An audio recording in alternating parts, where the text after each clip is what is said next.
Greetings, welcome to the Prime Directive. I'm your host, Jeffico. My co-host is always Chris. Say hi, Chris. Hello. So, Star Trek. Lower Decks Episode 8, Veritas. Mm-hmm. They're on Katuban Prime in this one. It's like a dungeon jail, prison. Mm-hmm. Is it because Tendi stole all that ice? Maybe. She's been replicating a lot of ice lately. Is that a thing? We never got back to it. Yeah. I challenge you all to a duel. Pick your weapons. I pick the mine. Get out of here, Q! No, we are done with random stuff today. We're not dealing with any of your Q bullshit. Oh, s'il vous plaît, Mariner. I want to put humanity to the ultimate test. So, Chris, this is a hard episode to break down because they do a lot of time jumping in this one. Yeah. There was a lot of great moment-to-moment stuff. I think the format actually sort of reminds me of the actual, the namesake episode, the Lower Decks, where you're only seeing bits of the story and you have to piece it together, from the point of view of the Lower Decks crew. Which they are not well informed. No, they're not.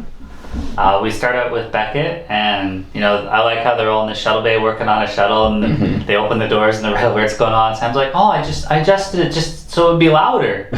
No, you didn't. No. Roga Danar. Get the out of my face. Guys, the ship's at red alert.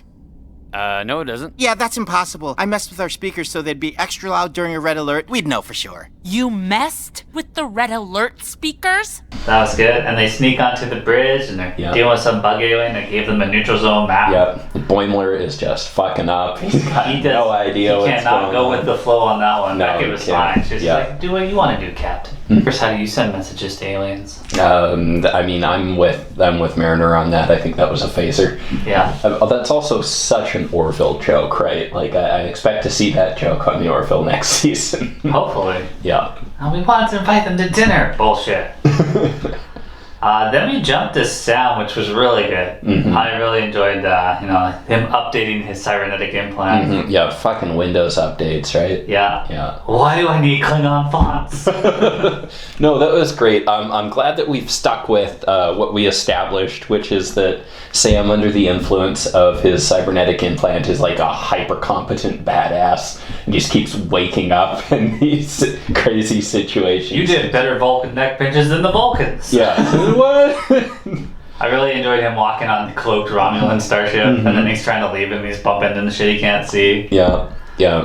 And the Gorn wedding did not notice his ship crashing, but it did notice him waking up. Yeah, it was good. Sent him on a little mission. The good thing about this episode was like each part of it told the story of this giant mission that they're going on.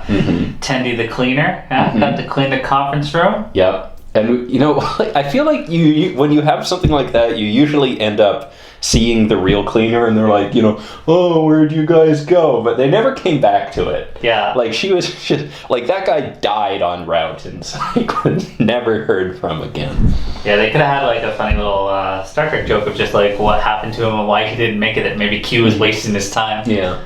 I thought that was a great thing to do. Is we're like, oh, we're bringing this Starfleet officer with us who's not the one we thought we were bringing with us. Yeah. And then she kicks a lot of Romulan ass. Turned out she was just supposed to beam them out, but whatever. I like the guy that's like, questioning them. He's just like, you didn't do that. I was there. This is where Billups sits. Stop! You expect me to believe that? Yes, that is where Billups sits. You did not do martial arts on multiple armed guards. You're right. I didn't. So he doesn't believe all three of them. Throws them in the vat of eels. The eel vat, yeah. Which is also heated. Just some kind of cultural, is it supposed to be a hot tub? No, I think they were supposed to die in there. That's really weird, man. Yeah, considering the reveal at the end. But let's go into Brad. He's explaining to him that they don't know shit. Mm-hmm. The upper deck doesn't tell them anything. Command crew. Yeah, I did think this interrogation was this guy was really hinging on Starfleet being super competent and stuff. And I'm like, where are you going with this, buddy? This is weird. Yeah, we got our cue. I want a cue for an entire episode. Yeah, I got it sprinkled in. I was hoping it wouldn't just be a cue gag. I was hoping we'd get him for longer, but I'll take what I can get. Yeah, I do like. Do I I don't know, this sort of implies that Q, everybody gets a turn in Starfleet being fucked with by Q. He's gonna judge Like, is that he's gonna what it's judge going? humanity based on the Cerritos. I don't think we're gonna do too well. No. Maybe that's why he keeps coming back to the Enterprise, is because he's like, are you sure? Because these guys. Tell me now, can you prove that humanity is worth saving? I think not. He clearly wants us to play something. Ah, it's soccer. Okay. Oh, What's humanity? He puts him in a chess, soccer, hockey, card game, and you said there were even football stats. Yeah, there's some football uprights. I'm sure there was more if you slow it down and take a look at How do everything. you win at a game like that, Chris? Who knows? I like at the end when Q showed up and he's like, Picard's no fun. He's always making wine and quoting Shakespeare. Mm-hmm. How's that not fun? Yeah. Let's get drunk and quote some Shakespeare. Is he taking a shot at Star Trek Picard, Chris? Maybe. That's no fun? Maybe. I mean, Q is not bound by time, so he'd already know about that. He would. Mm-hmm. So Brad explains that, and then we get the big reveal at the end. This isn't actually a trial. Yeah, they just like rented a room at Alien Chuck E. Cheese or something. For 22 minutes. Yeah, Which is exactly. generally the episode length. Yeah, exactly, the right time. And it's just he's gonna etch the work that the Cerritos did to rescue him, because he was that guy at the Romulan base in the sarcophagus. Wait, you think this is a trial? Yes. It's not? Yeah, I mean, it's pretty trial-y. Could someone bring up the lights? This isn't a trial. It's a party. It's a nice little twist. However, this is classified. such a classic trial. So, Yes. Oh no, it's exactly out of Star Trek 6. So Yeah, exactly out of Star Trek Enterprise. That ripped off 6. Yeah. This is the identical thing. Yeah. This guy's not even the judge. He's just there for some 100th birthday party. The captain ends up commending the crew, and she's all like, "Oh, I'm gonna be more transparent with you guys." No. Didn't answer a single question. No.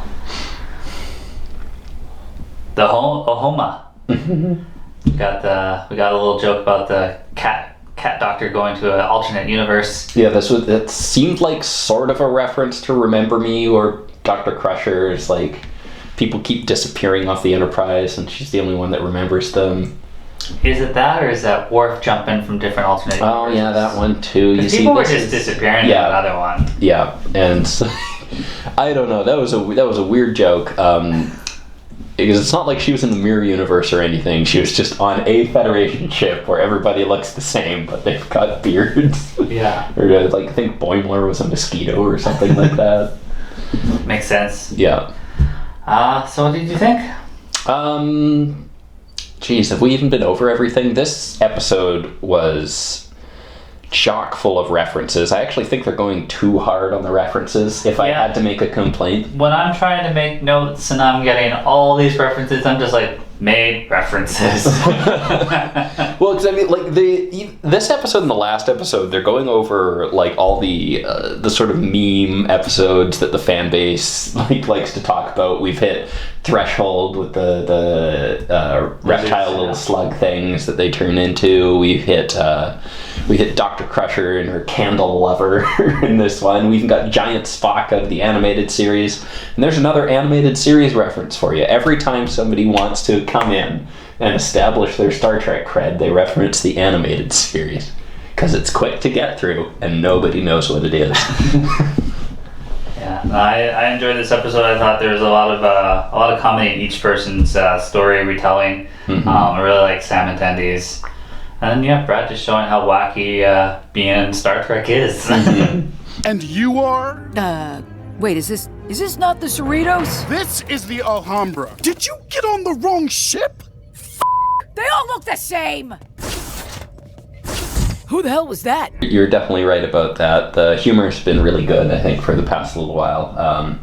Sort of taking the same path as the Orville, where they took a couple steps, and then I think they figured it out. They figured out the right balance to strike for their show and their tone. We're getting close to the end. Is this just a 10-episode? Yeah. 10-episode 2 season? more episodes and on to disco. And I feel like we've dropped a couple things that we're sort of hinting at the beginning. We have not addressed at all that Mariner's the captain's daughter. Like, that has not come up. So why does it? Why I is it feel there? like why is Mariner even on a bridge? Why is the captain even asking Mariner what she thinks? Yeah. I think it's because it's her daughter. Would you ever ask a helms person, oh, what do you think we should do? Yeah. Like, that didn't seem like a training time moment. Like, they were dealing with a hostile alien. Yeah. It didn't seem like a time to pause and be like, hey, so, you over there on the computer console, what would you do in this situation? And I mean, like I guess they kind of talked to each other when they were digging out of digging through that tunnel in the Ascension episode. Yeah. But it hasn't really mattered. Like, she could just be any problem officer with any, does anyone else even know about this? Where are we going? Well, I think she's gonna get away with a lot more because she's the daughter. Oh, do you think that's why it's there, just to sort of explain why she gets away with stuff? Okay. Maybe. And, there'll be a reveal at some point where Dad comes to visit. We've had a couple romances start and go absolutely nowhere. I would hardly call being infatuated with someone a romance. Like, okay, I would call it that, but not in this. In the context of a TV Jack's show. Pretty hot when he takes off his shirt and battles an alien with a 2-hand punch. Yeah, he's so ethical. So ethical, yeah. And then, Tendi's cute as hell, man, says Sam, but yeah, he's never made the real move on her, so do you need a romantic relationship, Chris? Is this what you're saying? Because it's like, people why can't just like people and not do anything about it? Why write it in there if you're not going to do anything? This is time you could use for something else. That's life, buddy. I can give you a list. All right. Sure, Brad's got a list. All right. But yes, episode by episode, I'm quite liking it. I hope we address some of these things. I hope there's at least a little bit of arc. I don't think it's safe to address some of these things. I mean, Jack went on a date and look what happened. She was a salt monster, Chris. She was a salt monster. Salt vampire, yeah. Yeah. You are so funny, Marianne. How about we keep this party going in my quarters? Hey, Jack, FYI, you're hitting on a salt vampire. Yeah, right, nice try. Salt vampires died out more than a century ago. All right, cool, be safe. Come on, Marianne. Let's get out of here. That's a second salt monster reference we've got. Yeah, I was surprised. I was just like, oh. We've already done this. See, that's the problem with just rapid fire. It's season 1, guys. And you have rapid fire burned through, every meme reference that Star Trek has. Yeah. What are you gonna do next? What's season 2 and hold there? Yeah, what meme references are there actually left? Are they gonna do something about the Enterprise theme song? How are they gonna work that in? Well, it has been a long time since we heard it, Chris. Yeah, it has. Get it from here to there. Okay, yeah, that's stuck in my head for a while now. You're welcome. Thank you. Yeah, I'm looking forward to the next few episodes. Next episode's gonna be a holodeck episode. Looks like fully holodeck. Yeah, and looks like they're going to be going pretty hard after the movies. I think there's a lot to poke fun at there. But I just have one question, Chris. Will there be whales? Will there be whales? There better be whales. Yeah, there's another reference they can do. Whales. That'll be good. Well, until then, thanks for watching. See you next time.